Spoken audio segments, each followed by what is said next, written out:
Hello guys, my first spotting of airplane. I'm sorry from the background.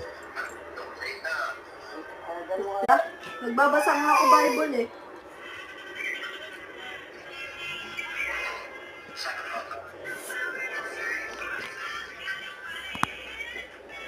Saan si Mami, te?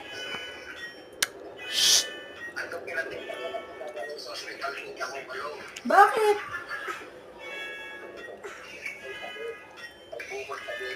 Hala! Sino? May bukol daw sa daddy si Tita Malu. Hala, mi. Naku. Komplikasyon yun. Sakit mo na.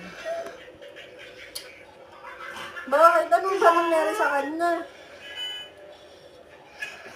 Ewan mo, tanong mo sa mama mo kung ano sakit yan. Breast cancer yan. Lalo sa daddy. Di ba may sakit siya dati? Komplikasyon yun. Nagkaroon ng komplikasyon. Dati, di ba? Nagkasakit siya dati. Kaso nagka-komplikasyon na yun.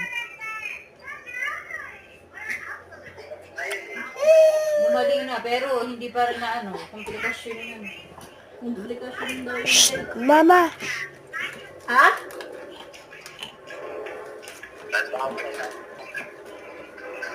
Ikaw, kamusta ka?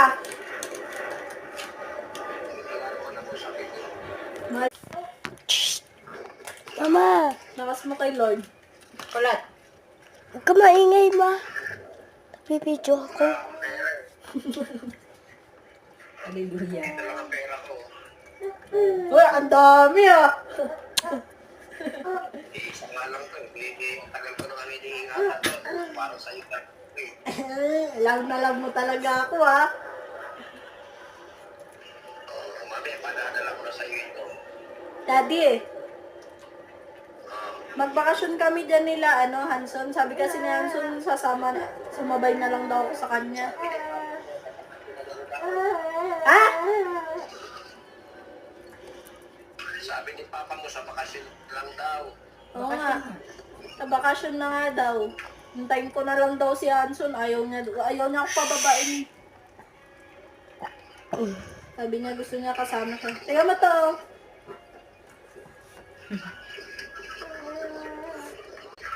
De, Kaya nga, nakita ko yung mga pictures natin ng baby ako nung inahawak mo ako. Ang pogi mo doon. Namukha mo si Tita Krisa. pag-uwi mo rito lang. Pauwi. Ano? Ikaw na.